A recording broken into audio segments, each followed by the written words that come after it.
জারি করেছে উত্তরপ্রদেশ সরকার। ভিড় এড়াতে একটি রাস্তার ব্যবস্থা করা হয়েছে। সমস্ত ভিআইপি পাস বাতিল করা হয়েছে, অর্থাৎ ভিআইপি পাস নিয়ে কেউ যেতে পারবেন না। একটি রাস্তা ব্যবহার করতে হবে। কুম্ভ মেলায় গাড়ি প্রবেশে নিষেধাজ্ঞা। 4 ফেব্রুয়ারি পর্যন্ত ভিন রাজ্যের গাড়ি প্রবেশে নিষেধাজ্ঞা প্রয়াগরাজে। মহাকুম্ভে দুর্ঘটনার পর নয়া নির্দেশিকা উত্তরপ্রদেশ সরকারের। সমস্ত ভিআইপি পাস বাতিল। ভিড় এড়াতে একটি রাস্তার ব্যবহার।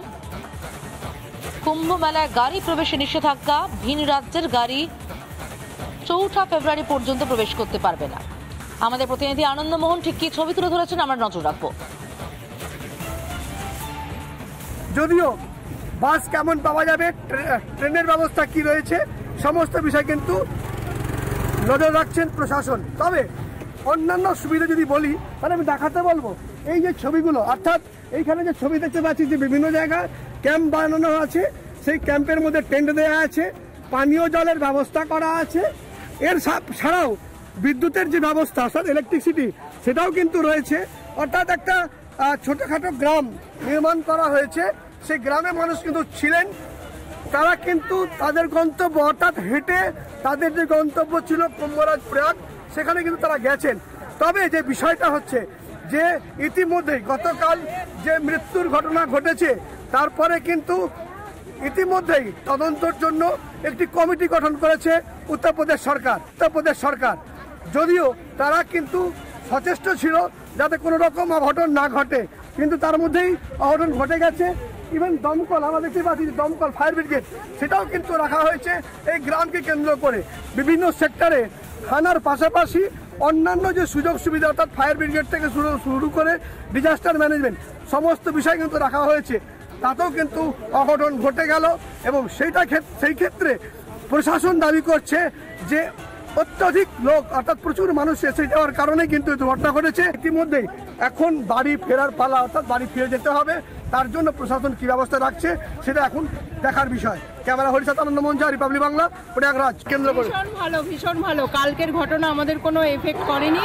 আমরা দুবার সঙ্গমে স্নান করতে পেরেছি। আর এখানের ব্যবস্থা খুব ভালো। যোগী সরকার যে ব্যবস্থা করেছে খুব ভালো। আমাদের কোনো রকম আমরা কোনো অসুবিধা দেখতে পাচ্ছি। আপনি কি টেন্টে আছেন? কোন টেন্টে আছেন? আমি টেন্টে আছি। কি সুবিধা পাচ্ছেন টেন্টে আপনি? টেন্টে ওখানে ইলেকট্রিসিটি আছে, জল আছে, তারপরে শোয়ার ব্যবস্থা ভালো আছে, খুব ভালো। ভালো লেগেছে। পুণ্য লাভের জন্য প্রচুর মানুষ আসছেন, কি বলবেন? পুণ্য লাভের জন্য সেটা তার ব্যক্তিগত ব্যাপার। অনেকেই পুণ্য লাভের সঙ্গে অন্য বিষয় দেখতে আসে। আমি যেমন মানুষ কেন আসে এটা বোঝবার জন্য এসেছি, সেটা বোঝা হলো। মহাকুম্ভে পদপিষ্ট হয়ে মৃত্যু হয়েছে কলকাতার নাগরিকের। মৃত বাসন্তী পোদ্দার অশ্বিনীনগরের বাসিন্দা। পরিবারের সঙ্গে পুণ্য স্নানের জন্য প্রয়াগরাজে গিয়েছিলেন তারা। বুধবার হুড়োহুড়ির মধ্যে পদপিষ্ট হয়ে মৃত্যু হয় বাসন্তী পোদ্দারের। অ্যাম্বুলেন্সে করে নিয়ে আসা হচ্ছে দেহ। শোকের ছায়া পরিবারে। স্থানীয় কাউন্সিলরও তার বাড়ি গিয়ে পৌঁছেছেন, দেখতে পাচ্ছেন সেই ছবি। পরিবারের পাশে থাকার চেষ্টা এই মুহূর্তে প্রত্যেকেরই। যে ছবিটা দেখতে পাচ্ছেন অশ্বিনীনগরে বাসন্তী পোদ্দারের বাড়িতে এই মুহূর্তে শোকের ছায়া। পরিবারের সঙ্গে পুণ্য স্নানের জন্য প্রয়াগরাজে গিয়েছিলেন তারা। বুধবার হুড়োহুড়ির মধ্যে পড়ে যান এবং পদপিষ্ট হয়ে মৃত্যু হয় বাসন্তী পোদ্দারের। অ্যাম্বুলেন্সে করে নিয়ে আসা হচ্ছে তার দেহ। পরিবারে শোকের ছায়া। কতক্ষণে দেহ আসবে তার জন্যই এই মুহূর্তে অপেক্ষায় পরিবার। রুমকি রয়েছে আমাদের সঙ্গে, আমি চলে যাব সরাসরি রুমকির কাছে। রুমকি, আমরা বুঝতে পারি এই মুহূর্তে বাসন্তী পোদ্দারের পরিবারের কারোরই হয়তো কথা বলার মতো অবস্থা নেই, কিন্তু এর আগের বারে যখন তোমার সঙ্গে কথা হচ্ছিল তখন বেশ কিছু দ্বিধা দ্বন্দ্বের কথা আমরা শুনছিলাম কাউন্সিলরের মুখে, পরিবারের মুখে। যদি একটু কথা বলা যায়, সেই দ্বিধাগুলো কি কেটেছে?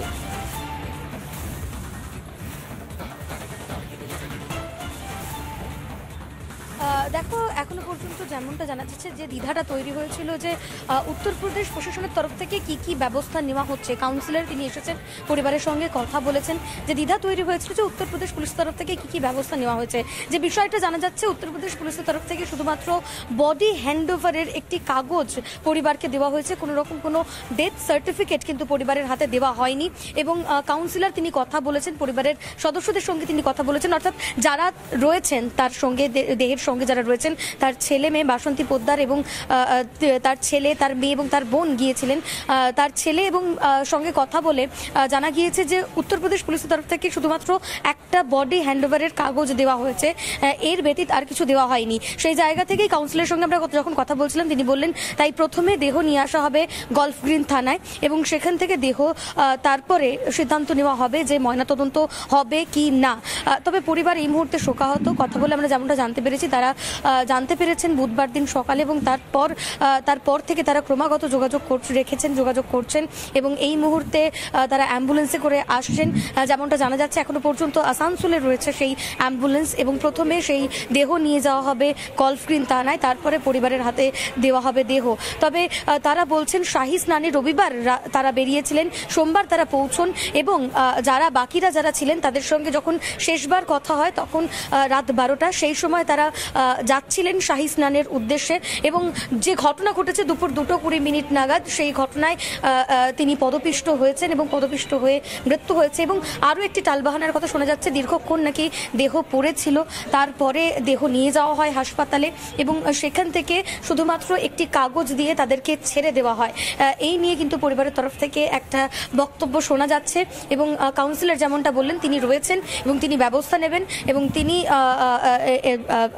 গলফ গ্রিন থানায় দেহ নিয়ে যাওয়া হবে এবং গলফ গ্রিন থানায় নিয়ে যাওয়ার পরেই তারপরে পরবর্তী সিদ্ধান্ত নেওয়া হবে পুলিশ প্রশাসনের তদারকিতে তার দেহ ময়নাতদন্ত হবে কিনা, বাও যদি হয় তাহলে পরিবারের হাতে কখন দেওয়া হবে, ডেথ সার্টিফিকেট কিভাবে পাওয়া যাবে, গোটা বিষয়টাই নজরে রাখছেন, পরেই সিদ্ধান্ত হবে।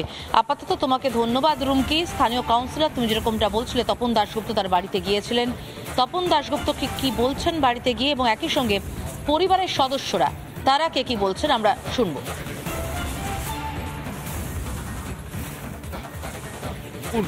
কালকে ভোর 1:30 নাগাদ 1:40 নাগাদ সেখানে এখন কত ঘন্টা হচ্ছে দেখুন, এবং আমার নিজের ধারণা এখনো আসানসোলে ঢুকতে পারিনি, ওইখান থেকেও 6 ঘন্টা লাগবে, 3-4টে বাজবেই। তারপরে বাড়িতে আসবো, আগে থানা, বাড়িতে আনবো না। পোস্টমর্টম কি করে বলবো বলুন তো। আমি এখন শুনুন, কলকাতা পুলিশ কমিশনারের থেকে আরম্ভ করে কলকাতা কর্পোরেশন ডিজাস্টার ম্যানেজমেন্ট থেকে রাজ্য সরকারের ডিজাস্টার সব যোগাযোগ করেছে, আমি সবটাই বলেছি। আমি বলেছি শেষ আগে পৌঁছাক, সবই তো এইভাবে কথা হচ্ছে, আগে পৌঁছাক, দেখি আইনের কি অবস্থা জেনে নিয়ে সে অনুযায়ী সব জানা। তাদেরকে ডাক্তারখানা বা হসপিটাল এরকম নিয়ারেস্ট কিছু জায়গায় নিয়ে গিয়েছিল, ওখান থেকে পরিষেবা দেওয়ার চেষ্টা করেছিল কিন্তু একজনকে বাঁচানো যায়নি।